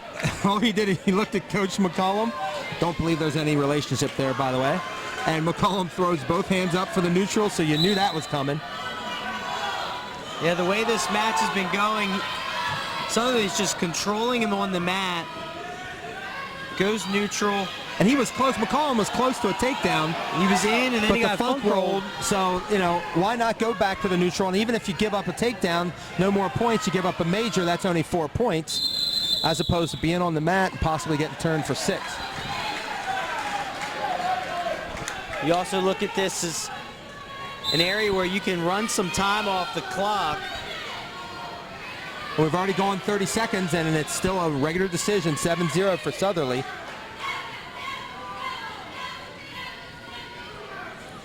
Southerly's working for that Russian. The key with that Russian is you got to have head position, and then that head dug in prevents you from getting to your shot. As we get close to the 1 minute mark here, Southerly again looking for the takedown to get him back into his favorite position on the mat. Southerly's looking to lock up top, maybe looking for a headlock here with a minute.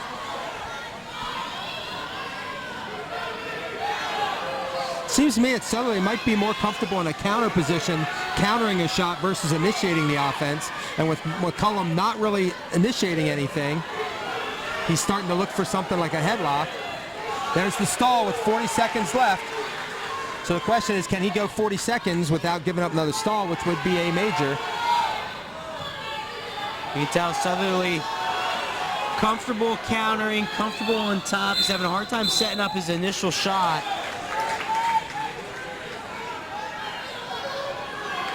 So we got 26.6 seconds left off the restart. Southerly still only up 7-0, looking for that bonus point. From Southerly, I'm going back to that headlock position, but actually looking for a shrug out of it, getting a takedown rather than going for the 5-point throw. He's running out of time. He's down to 10 sequence. And he's got to push. McCullum coming out of this, possibly only giving up a three-pointer is a really nice victory. Well, not a victory, it's a nice loss for Bermudian, considering how it looked like he was going to be giving up big points, possibly a pin. That 7.70 makes it 21-23.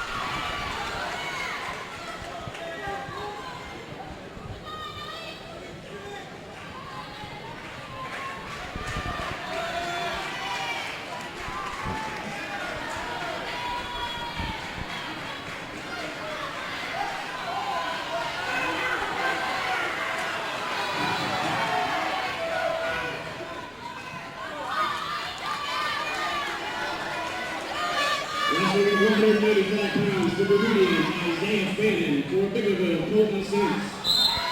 Fannin.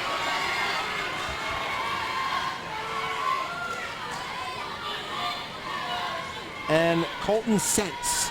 Sents for Biglerville. Sents almost gets a real quick takedown at the edge of the mat. We're in our 195 bout with Bermudian up 23-21 with 3 bouts remaining. This is another must. You got to figure, having looked at some of the results from Biglerville at heavyweight, it's a huge advantage for line ball from Bermudian Springs. Probably looking definite bonus points, possibly 6. So if you're Sense, you probably are told going out there that we need bonus points. Obviously 6 is always preferred over 4, but they're going to take any points they can get. Sense is moving his head. He's trying to set up shots. He's not able to penetrate yet. Fannin looks like he's got a bit of a height advantage. Sense into that underhook. He's got head position. If he can use it here. Now we see a stall call as they go out of bounds with a minute left in the first period. And that's just Sense pushing the issue and controlling the tie. And once he gets, you think he's trying to set something up for a big throw up top? Once he gets that head position in the underhook, the overhook, I can't remember. The underhook. Underhook. I think he's setting up a shot. He's just not getting enough of an angle there. So they give the takedown at the side of the mat, then they give an immediate escape. And he pats himself in the butt, so I'm guessing he saw something where he felt like Sense had gotten around and gotten control of him. But then it immediately slipped out, so it's a 2-1 lead for Sense right now. I just get a feeling like in this match, if somebody hits the mat and they're on their back, they're not getting off of it. Either way, now, I'm not saying one guy or the other, but it just looks like one of those, something big's going to happen. Yeah, and Sense locked up top there. It looked like he was going for the big throw right on the side of the mat. Fannin definitely looks like he's got maybe a head height on him. I think Sense has an advantage when it comes to strength, and he definitely looks more explosive out of his shots. So we're getting ready to go to the end of the first period, and there it is. So Sense is going to take a 2-1 lead into the second period. Fannin has choice, he defers, and Sense is going to take down. So we'll be able to see what Fannin's like in the top position, at least initially. Yeah, there's definitely a explosion and a he speed. immediately falls into that headlock. You could tell Fannin was waiting for it. He immediately locked and rolled with it, which is exactly what you want your guy to do. He gets the takedown and 3 back points.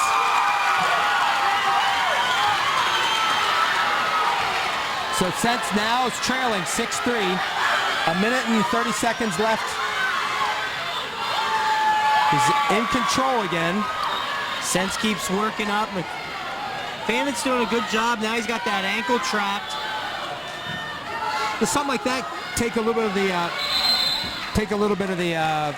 zip out of you when you give up 5, when you think, hey, I got a headlock, I'm good, and all of a sudden you're the one that ends up having to fight off the back? Yeah, you feel like you're in control of the match.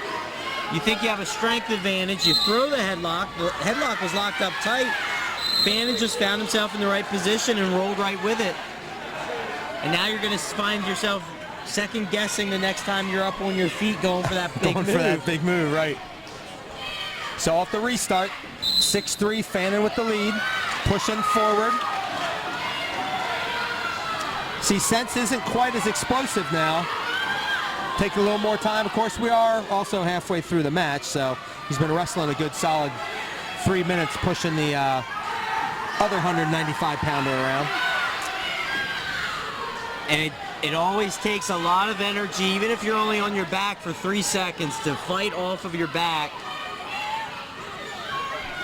I always think of, when I think about that, Rod Frisco from the Patriot News, when he said he wrestled, he knew the number of lights in every gym in Clearfield County because he had seen them all from the primary vantage point of being on his back, which I got to say is one of the best lines ever. So always enjoy talking to Rod about wrestling. Get to see him next week probably at the Team District. So we got 35 seconds left.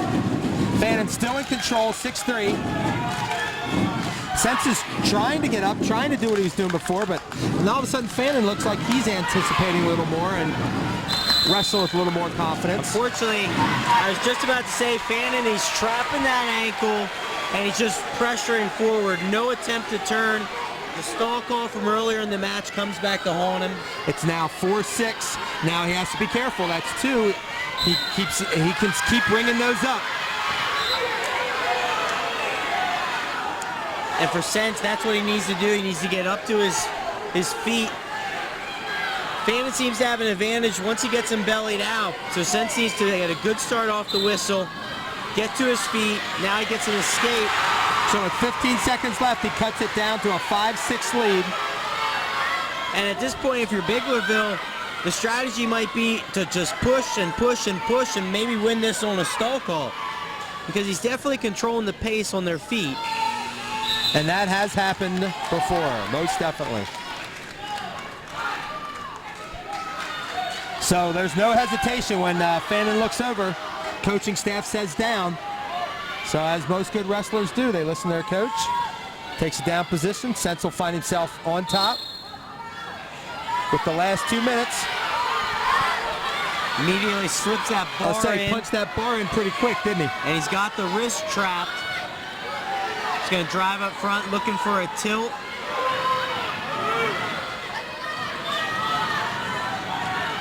Now here again, he's got to be careful. He doesn't make any move off the bottom. All of a sudden, here comes more stall calls. So Fannin's got to keep initiating action, got to keep working to his base. Now there, we got this 2-on-1 tilt. Got a little loose. If he readjusts, he might be able to go again. Fannin does a good job bellying out, but that arm is still trapped underneath. And he goes right back to the bar. And I feel another stall call coming on soon because, oh, here he goes now. Fannin's doing back enough. up on his base. He's continuously fighting. So that makes it 7-5 with 1 minute left. Sense trailing. 7-5. Now he goes right into this bear hug. And Fannin immediately got out of that. He knew that was not a place he wanted to be. So he's got 45 seconds left, 7-5 still. Fannin's got the lead. If you sense you have to keep pushing the issue. And he does. He gets another stall call with 37 seconds Now left. he snaps it. These guys belly out. They're going to go out of bounds. So we're at 32 seconds left off the restart. Next stall is 2, correct? I believe Next would so, be 2, yes. 2 points. So Fannin cannot get another stall call. So Stentz's job, just keep pushing forward. Pushing, and he's got to continue to snap that head and at least fake shots. He has to make himself look like he's doing more than just pushing. Back into this bear hug. Now he needs to be careful. This is where he got himself into trouble early in the match. And he does release it, but he's down to 15 seconds. He gets in on a leg. Doesn't have He doesn't the have leg. 2. He doesn't have the other And leg. you 5 seconds. 5 seconds. Less than 4.6 seconds left. And it's going to be hard to get that needed stall call at this point. He's got to go forward. Good whizzer. And a big win for Bermudian. Big win.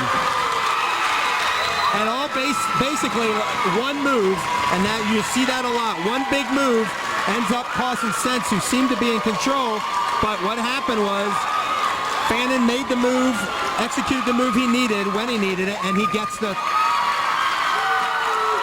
three-pointer. And many times in a wrestling match, that's the way it goes. One move determines the outcome, especially when you have 2 guys that are evenly matched. And now that gives us a score of 26-21 Bermudian in the 220 bout. Only 2 bouts remaining. And with Brady Lineball in the hole, Bermudian feels pretty good about their chances here.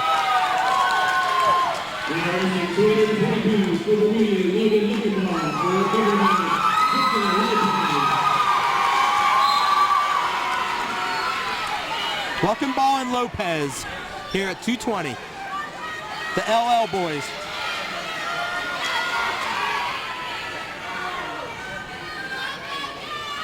A nice ankle pick by Lopez. Gets a quick 2. He catches him leaning heavy on that leg. Lopez has been having a pretty solid year for the Canners. He rolls through. Luckenball catches him. Locks it up. He's in trouble. That's what they call the fat man roll, right? Now the question is, does he have enough strength? Lopez was able to belly out. He's still not out of the Still woods. got his hips there. And he ends Gets up his getting 3. 3. So we got Luckenball up 5-2. Again, one move, reversal into back points. He's got a lead. He gets his escape. So it's time for Lopez to kind of regather here. 52 seconds left. Again, makes you nervous the next time if you're in that top position again. Well, he goes right back up for top. Goes for a headlock on a shorter guy. It's a lot harder to execute. Absolutely. It's hard to get that guy up to your level to throw him. He's definitely got a center balance lower than yours. And Luckenball comes through with the takedown. So with under 30 seconds left, he's up 7-3.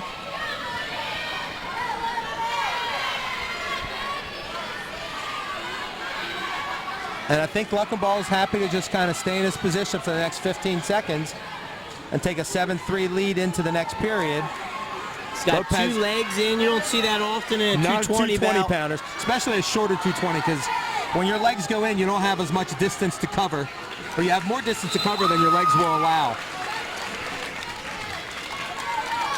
With that said, sometimes those stockier guys, once they get the legs in, it gets tighter. The old squeeze. Yeah. Put the squeeze on like the boa constrictor. So Lopez, I believe there, defers, and Luckenball takes down. 7-3 lead.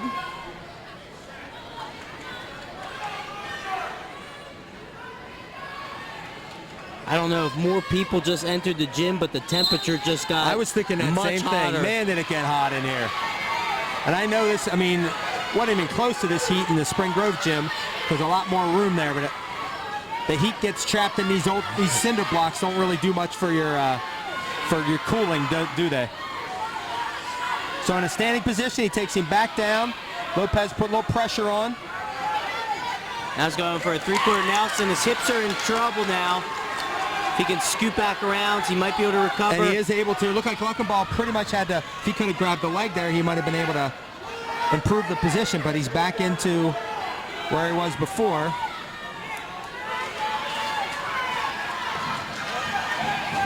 Turns. Lopez doing a good job of just following, but his hips are down. And you can hear the Biglerville bench yell, hips up, hips up. So he's got his leg kind of caught in there. Luckenball has a hold of it, so. Sometimes as a bottom guy, you wouldn't think that pulling that leg actually hurts you. You're pulling it, it makes it tighter. When you're bottom, you want to push that leg away from you, create some space so that you can get it out. So we're going to get a restart with exactly 1 minute. So we had a stalemate position there.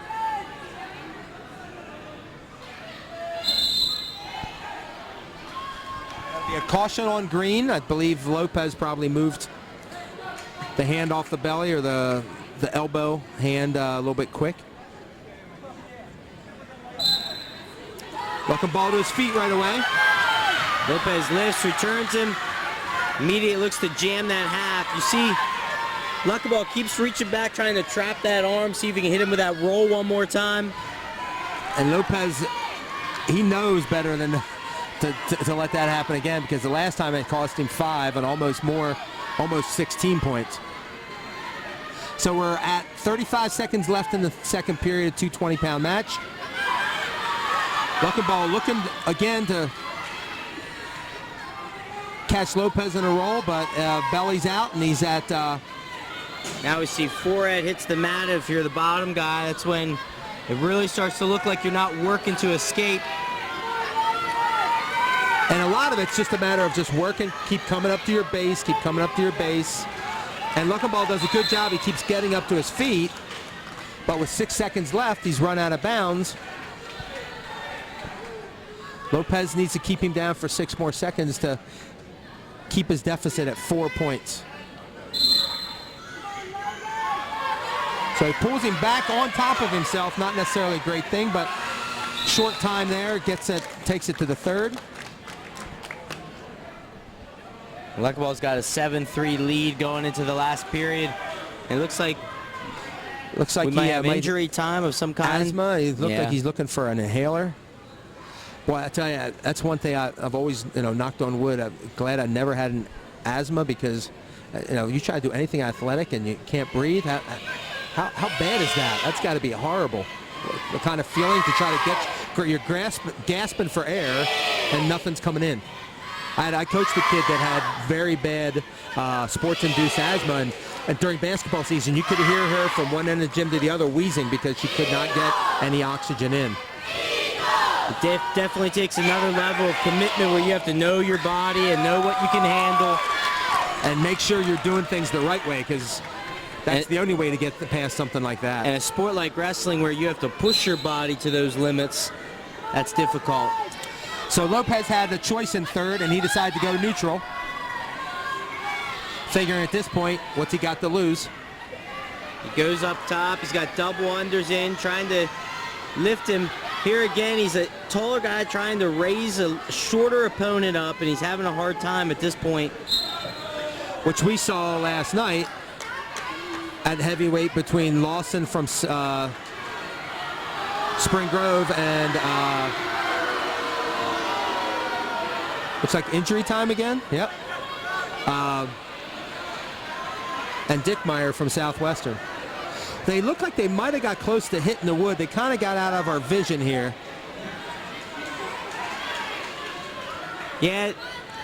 So another Both round. guys went upper body. Looked like the shot was finished on the mat, but they definitely looked like they drove off of the mat afterwards. So now I think that second one, Lopez should have choice again. And my guess is if he has choice, he's just going to stay in the neutral position. Yep. Yeah, when he had choice the third period and chose neutral, you got to figure he's just going to go right back to that. So he's got 1:37 left. trailing by 4. And at this point in time, he probably knows he needs a 5-point move to win the match. Stay on his feet. And hope for the best. It came out so quick with that first takedown. Yeah, he has a very nice ankle pick. Sometimes you find yourself behind in a match and you change your entire mentality and approach. He's been definitely looking for more upper body throws ever since then. Yeah, which kind of seems like an odd thing, doesn't it? I mean, if that's your strength, you work to your strength, and all of a sudden you find yourself down. Now all of a sudden you change your pattern, looking for something maybe you're not as good at. Sometimes you don't realize you have a minute and a half left. You can easily get a few takedowns. And never know when you get that takedown, you're going to catch him in something all of a sudden. Now you're the one in the top position, scoring the big points. So we're at under a minute left of the third period of a 220-pound match. Buckenball with a 7-3 lead. Bermudian up by 5 with the ace in the hole coming out at 285. So at this point, I would have to say it's pretty much what's the margin of victory for the Canners. And there he snaps him. He gets the that ankle takedown. pick again. It's now 8-5. 21 seconds. He's going to have to hit something like that again and take him right to his back. And that ankle pick will continue to be there, but he walks in. Buckenball just runs right over top of him. He's got 10 seconds to try to finish this. Lopez is able to belly out. He's got 5 seconds to hold on to. And Buckenball is going to pick up a 3-point near fall to make it 13-5. And gets the major there just on top of it. So just clinches the major to make it 30-21.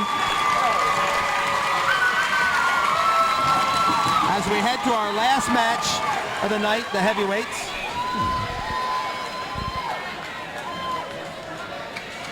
And it's 30-21 Bermudian. It should be Alex Pirich or Pin. Hopefully we'll be able to hear how it's pronounced.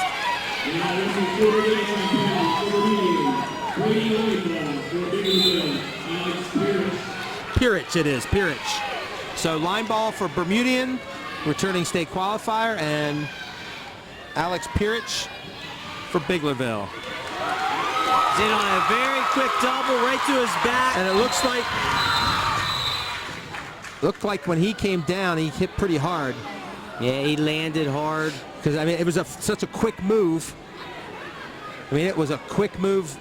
Line ball had that explosion, picked him up, and took him right to the ground. And with concussions these days, you got to be real careful anytime the head hits hard like that. Especially two bigger guys like this. When that weight goes, I mean, and you're not just talking weight, then we start getting into physics. You know, force equals mass times acceleration, all that stuff I've never been able to... You lost me. You lost me on that. All I know is I've never been able to explain, to understand any of that stuff. You know, heaven help those physics teachers out there, because I have no idea. To me, it's all horse feathers. All horse feathers. I lucked out. I had a very good lab partner when I took physics. That's always great. It's always great to have a good lab partner when you're taking any of those sciences, especially physics. I was so dumb, I let one of my best friends talk me into physics too. I lasted 4 days. 4 days and I went to computer programming. So let's just say that was a smart move on my part. I'm just glad I can spell physics. Starts with an F, right? F-Y? F-I? I think you just sounded out.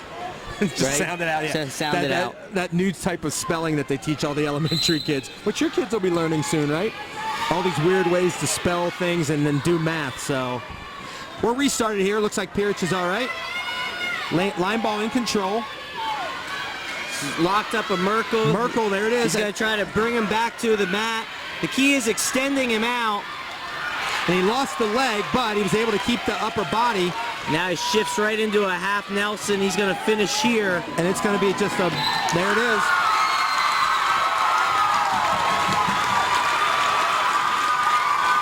So line ball gets the 45-second fall over Pirich, which, let's face it, when you have a returning state qualifier, you got a kid like that, you know you're up against it. You know, you do your best, and if 45 seconds is your best, that's what it takes. So So Bermudian comes into Canner country,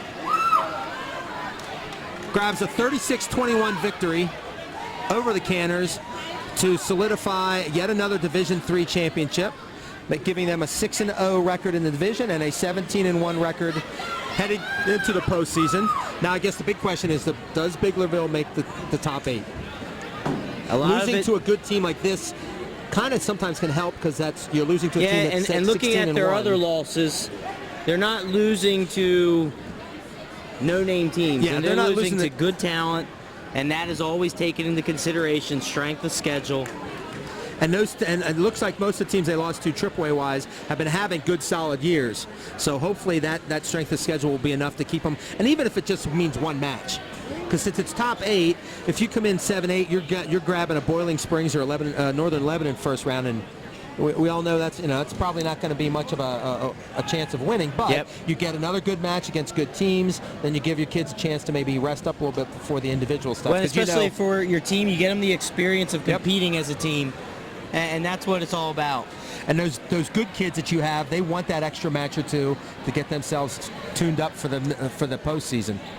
And when you don't make the tournament, you have this long break in between the end of the season and sectionals, and sometimes that's hard to manage the time and the weight during that process. I was going to say the weight's got to be tough, but then you start thinking, man, I'm this close to being done.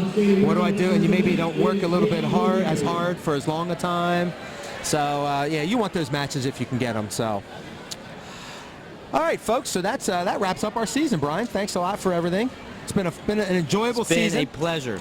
I'll tell you, it's been like just sitting around talking to friends, which is one of the things I like about doing webcasts. You get a chance to learn, and I know I've learned a lot from the wrestler's point of view, and that was one of the reasons I was so happy that you could to join me here. So I'm always looking, even though I've been covering this for a long time, always looking for things to kind of make me understand what I'm seeing a little bit better. And you definitely did a good job with that. I appreciate that. Now in the spring they have Mawas, the open division. You might be ready. Next year. Do they have a super heavyweight next year? Because I'm feeling more like a super heavyweight than anything else right now. I'll tell you, after the last 20 minutes of this bout in this sauna, I might be you down might be ready. I know, it's been a hot one up here. Holy heck. All right, folks. So thanks again for tuning in. This was our last one for the season. Maybe see me back with volleyball in the spring. You will not see Brian in the volleyball in spring because he looks like a rhino playing volleyball. So he's admitted it to it, and he's okay with that. So from Biglerville, the final score, 36-21 Eagles, clinching the Division III championship. This is Tom Hunt signing off from my partner, Brian Polishuk. Brian, you have a great winter, and we'll see you down the road. You too, Take Tom. care, and thank you, Leaf, for doing a bang-up job on the camera work. It's always greatly appreciated, especially the hustle from Dallastown up here. So thanks a lot, folks. You have a good evening and a good spring and winter, or winter and spring.